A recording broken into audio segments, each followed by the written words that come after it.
Yeah, if you need anything, let me know.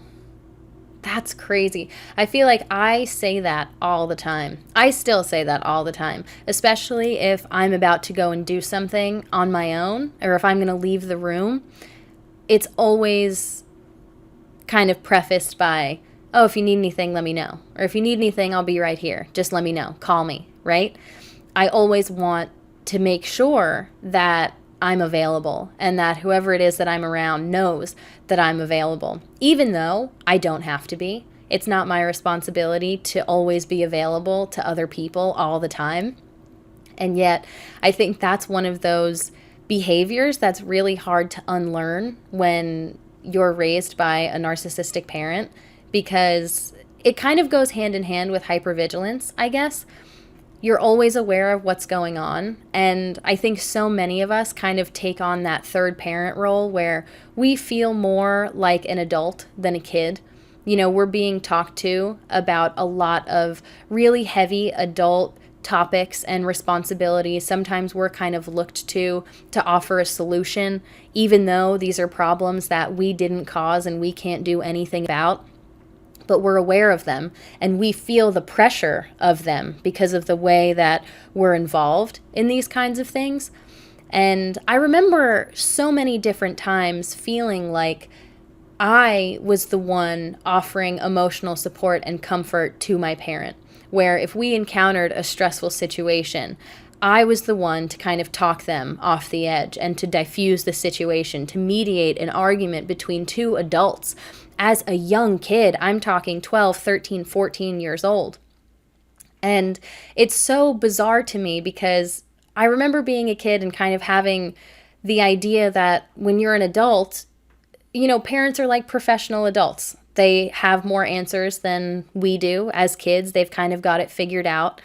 And it was weird to feel like I was the more emotionally mature person, where it was like, hey, don't worry about me. Like, I'm good. You know, let's focus on what you need and what you want to kind of help get you through that experience. And it wasn't for years after I moved out of my parents' house that I started to realize how backwards those roles were. I think it is throughout our childhood that we're supposed to encounter and achieve a lot of these developmental milestones. And it's normal as a kid to be faced with certain situations, whether you're really frustrated or you're feeling overwhelmed or embarrassed, or you got into an argument with a really good friend and now you feel hurt and you don't know how to move on. Typically, I think it's the job or the role of a parent to kind of come in and to offer emotional support and comfort and to help guide you through that situation. And yet, I think so many of us were really prompted to grow up a lot faster than we should have had to because we were the more emotionally mature in a particular relationship or dynamic, I guess, an experience as a whole. And so I think that just kind of intensifies throughout your experience, throughout maybe your childhood when you're dealing with a narcissistic parent, because you sort of default start to take on that role where in light of any kind of controversy or stress or tension, you're always right there to diffuse the situation and to kind of make sure that the situation comes and goes as peacefully as possible. And again, it's not a role or a responsibility that should be taken on by a child, and yet so many of us did shoulder those responsibilities. And I think it sort of continues to manifest itself in my life in phrases like that. If you need anything, let me know. Putting my headphones on, but keeping one ear out just in case. Like, just in case I'm needed, right? And I remember sort of having this realization one day. I think so many of us, myself included, carry with us this false sense of urgency. And so if I were to leave the room, even now with my husband, right, it's a healthy relationship. I know that we can communicate with one another and that we do. If I were to leave the room to do something, I always felt like I had to rush to get back. And one night, it really just clicked for me. And I remember thinking to myself, I trust my partner to handle whatever situation might arise if I'm not present. But I wasn't always able to say that about my parent.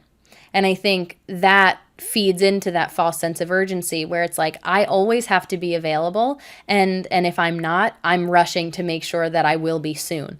Because I at least know, or at least throughout my childhood, I knew that if I was present, there was a chance that I could diffuse the situation before it got out of hand. Whereas if I wasn't there, and if it was left to my narcissistic parent to handle these, these triggers, these really stressful emotions, I don't feel confident that that situation would have been resolved. It might have even been worse than it ever had to be. And so it's just that constant need to feel present and to offer your assistance because you feel more capable of handling adult emotions and experiences than your parent.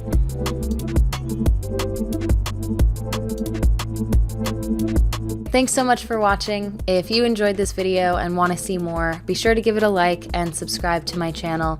I am not a professional. I don't claim to be one, but a therapist once told me that I am an expert in my own experience. And I want to speak about these topics candidly so that anyone who has experienced or is currently experiencing something like it knows a little bit more about what to expect, how to respond, and that you're not alone.